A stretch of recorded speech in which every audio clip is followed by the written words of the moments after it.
open conversation between a customer and a shop assistant. First, you have some time to look at questions 1 to 3.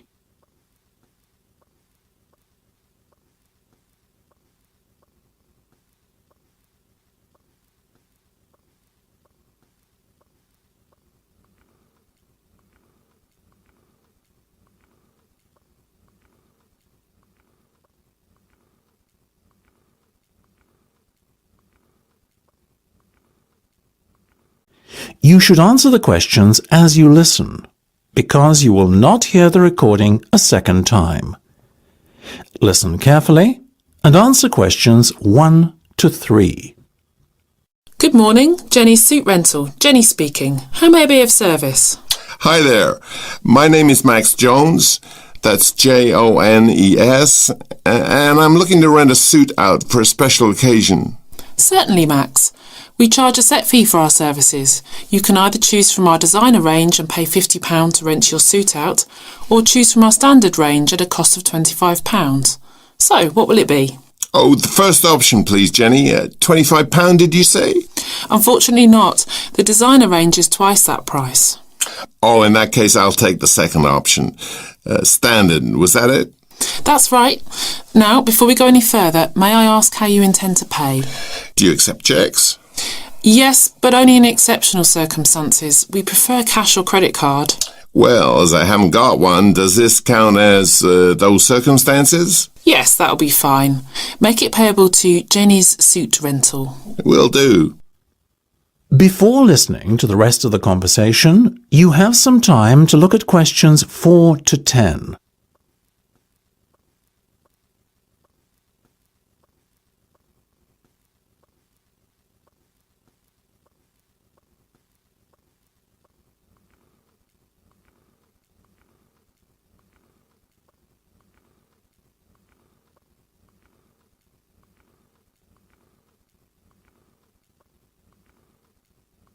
Now listen and answer questions 4 to 10.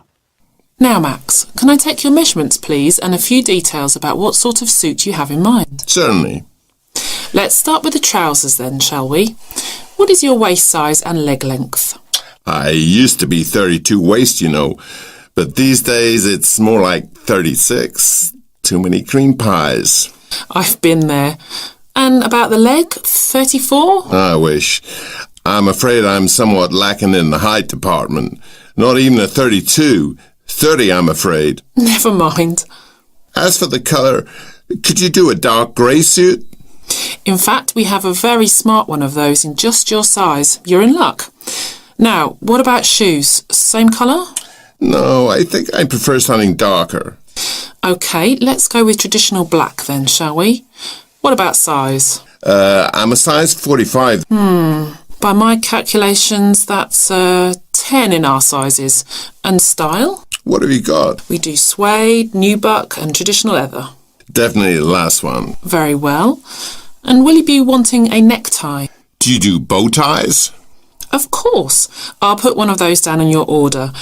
Dark grey, I presume? Perfect. To match the suit. I think I fancy a light blue shirt, by the way. Might I recommend a green? Green would go very well with the suit you are renting. Light or dark? I'd say dark. Dark it is then. My neck size is 17 and a half. Hard to believe that a little over a year ago I could fit into a 15, isn't it? Those cream pies again, right? You got it. Now, what about your suit jacket? Same colour as the trousers, obviously, but what size? Medium should be fine. You sure? Yeah. And have you got any of those 3-button ones? I'm afraid not. The 1 and 2 button suit jackets are far more popular at the moment. In fact, the 1 button is all the rage.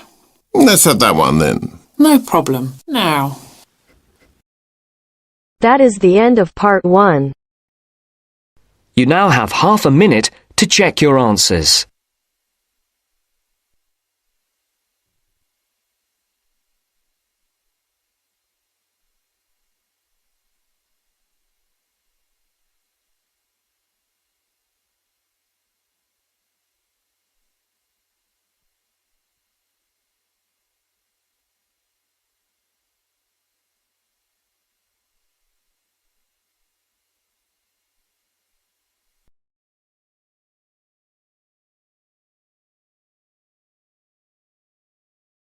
Now turns to Part 2.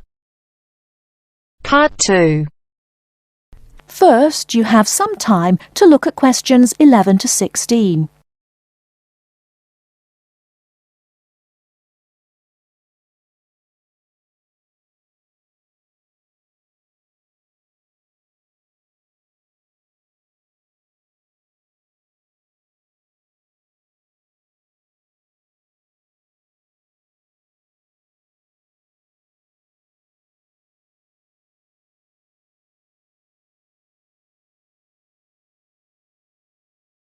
Now, listen carefully and answer questions 11 to 16.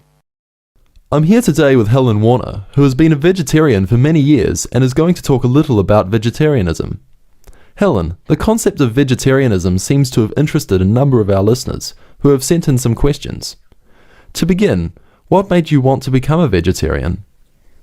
Well, when I was 16, I had friends who were vegetarian and they introduced me to the idea.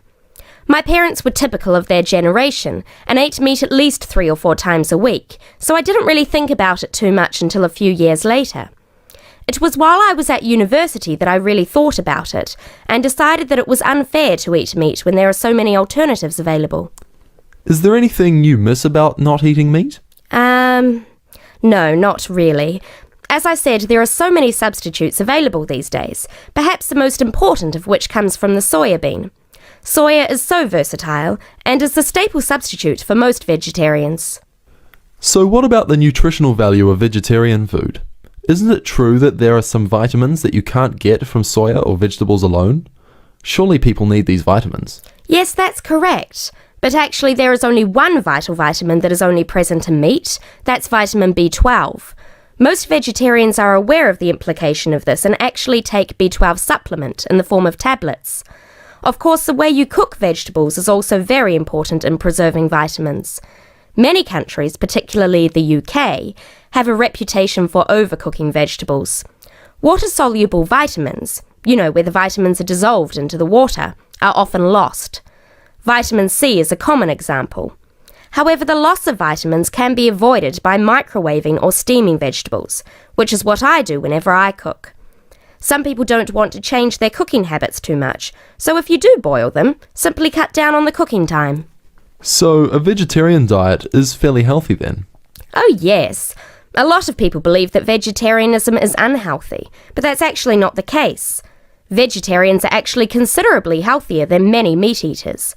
Consider for a minute the health aspects of the incredible amount of meat this country and others like it consume. The statistics for beef eating, for example, are quite frightening. The world figure for beef consumption is slightly less than 11 kilograms per person each year. Yet in Europe, the average consumption is nearly double that at 21 kilos per person. And in the USA, it is even worse, with the average person eating 44 kilograms of beef every year.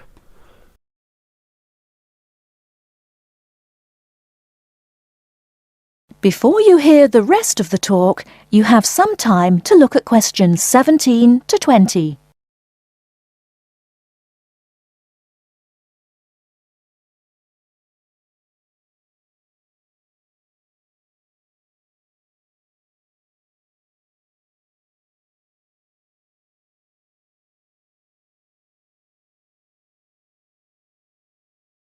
Now listen and answer questions 17 to 20. So are you suggesting that people stop eating meat altogether and everyone adopts a vegetarian lifestyle? No, not at all. Even in the healthiest diets, there is still a place for meat, but it should be eaten in moderation. Many nutritionists think of foods in terms of a pyramid, with the foods we can eat relatively freely at the bottom and the foods we should carefully restrict at the top. The majority of our diet should be composed of cereals, which would go on the bottom row of the pyramid. In this category could also be included such things as rice and pasta. Next, a good diet is followed by a roughly equal amount of vegetables and fruit. I have at least 2 servings a day of fruit and vegetables whenever possible. In decreasing quantities, you can then eat dairy foods, eggs, cheese, etc. Almost at the top of the food pyramid comes fish, carefully prepared of course, not dripping in oil or batter, and white meat.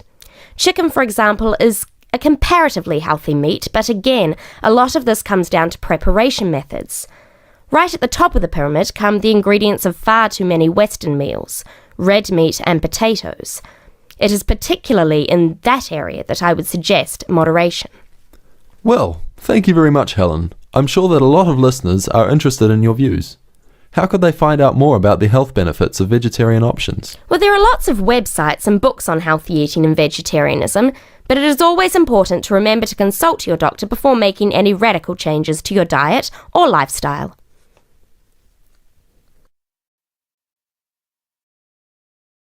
That is the end of part 2. You now have half a minute to check your answers.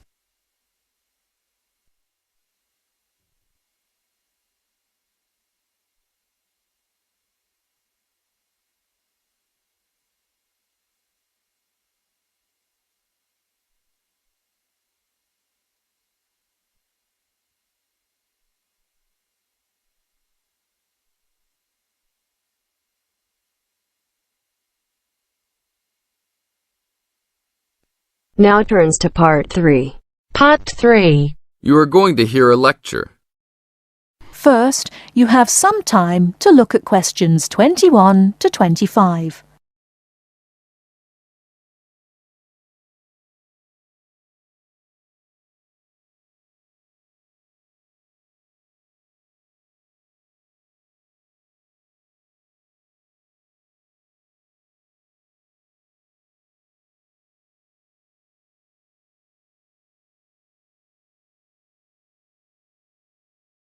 Now, listen carefully and answer questions 21 to 25. London being settled by the Romans explains their lust for blood. By about AD 200, the administration of Britain was divided in two. York became the capital of Britannia Inferior and London of Britannia Superior. Around the same time, the city also acquired its famous walls, probably about 20 foot high. Why did they build such high walls? It was a protective measure which may have been due to civil war, initiated when Governor Claudius Albinus tried to claim the imperial crown in Rome. Was paganism still predominant then? Yes, but Christianity appears to have reached the province at an early date, and only a year after the religion became officially tolerated in the empire, London had its own bishop, Restitutus, who is known to have attended the Imperial Council of Arles. You really delve deep. I think you'll do well on your tutorial paper. It's a great pleasure to welcome back Ms. Mary Kirk, who is a professional health advisor and physical education officer. Thank you, Peter, for the introduction. It's a pleasure to be back. Today we're going to discuss the benefits of exercise. University life is hectic and stressful. It also involves a lot of sedentary work, that is, sitting for many hours at a time. What I'd like to focus on is how to approach exercise, not only from the aspect of health benefits, but also as a form of stress relief. I know it's hard to organise your time around studies and socialising, but you can socialise while exercising. If you have an hour free in the morning, afternoon or evening, it would be a good idea to get together with your friends and create a sports team. Before you hear the rest of the talk, you have some time to look at questions 26 to 30.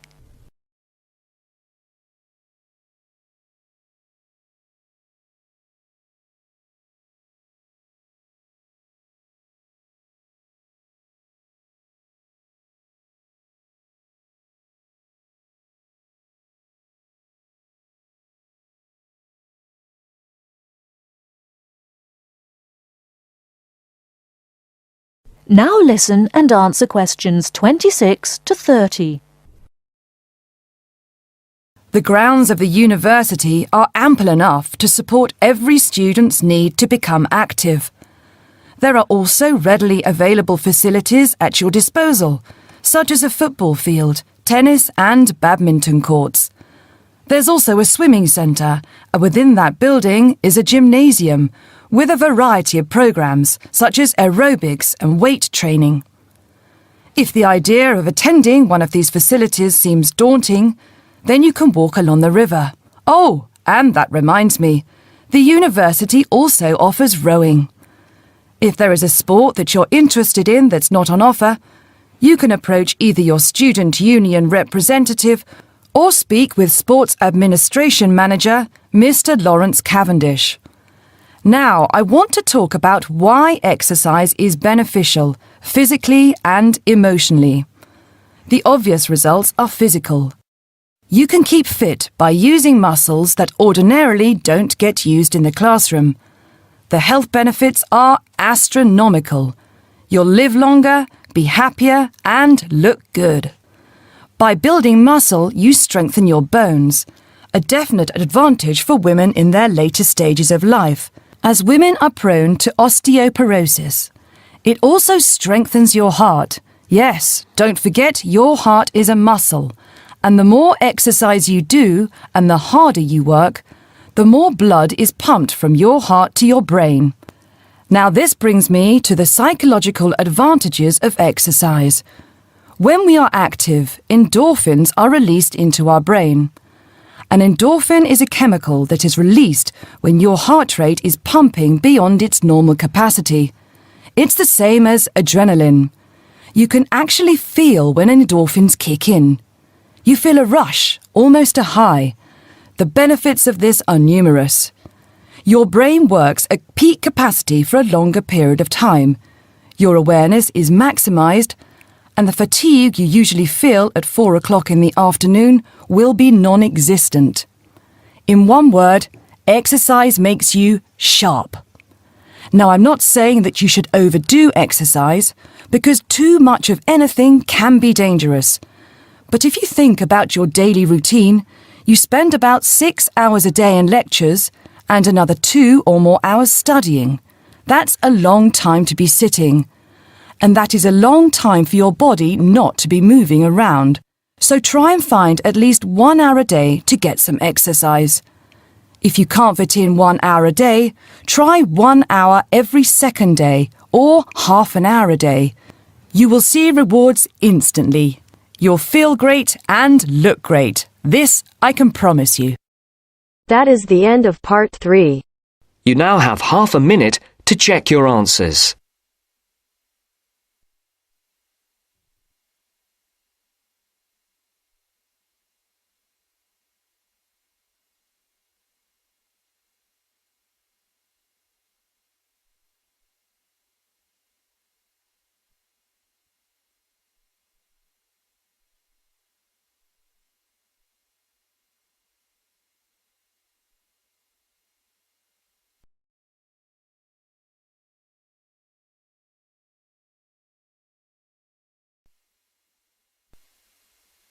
Now turns to part 4. Part 4. We'll hear an introduction on cheese making. First, you have some time to look at questions 31 to 40.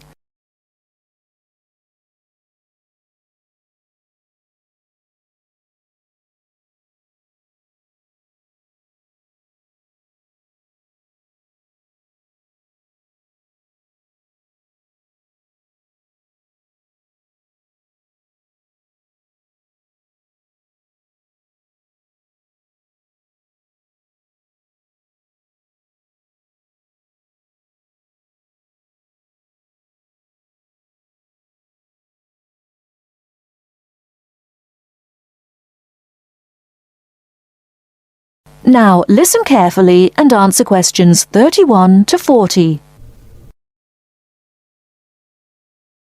Cheese is one of those foods that we tend to take for granted as always having been with us. And it's odd to think that someone somewhere must have discovered the process to make cheeses.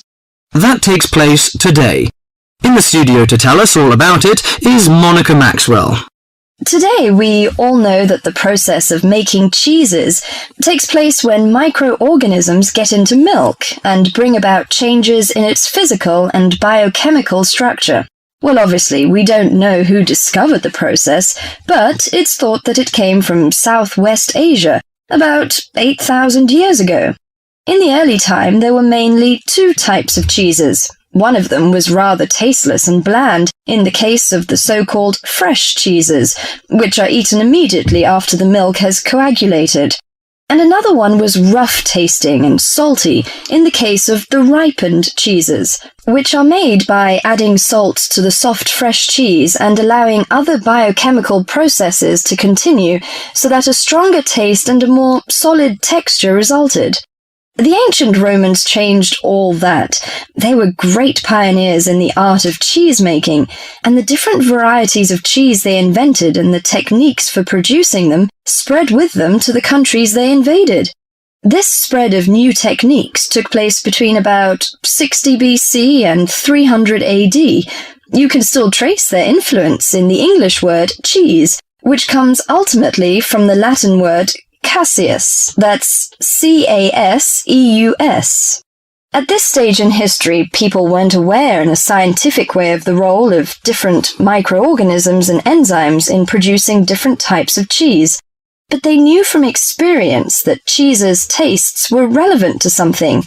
If you kept your milk or your pre-cheese mixture at a certain temperature or in a certain environment, things would turn out in a certain way. In the 19th century, with the increasing knowledge about microorganism, there came the next great step forward in cheese-making. Once it was known exactly which microorganism was involved in the different stages of producing a cheese, and how the presence of different microorganisms affected the taste, it was possible to introduce them deliberately and to industrialize the process. Nowadays, cheese is made on a large scale in factories, although the small producer working from his dairy farm continued to exist and still exists today. Cheesemaking moved very much into the world of technology and industrial processes, although because the aim is still to produce something that people like to eat, there's still an important role for human judgment. People still go round tasting the young cheese at different stages to see how it's getting on, and may add a bit of this or that to improve the final taste. Whatever the scale of production, there is still room for the development of art alongside the technology. That is the end of part 4. You now have half a minute to check your answers.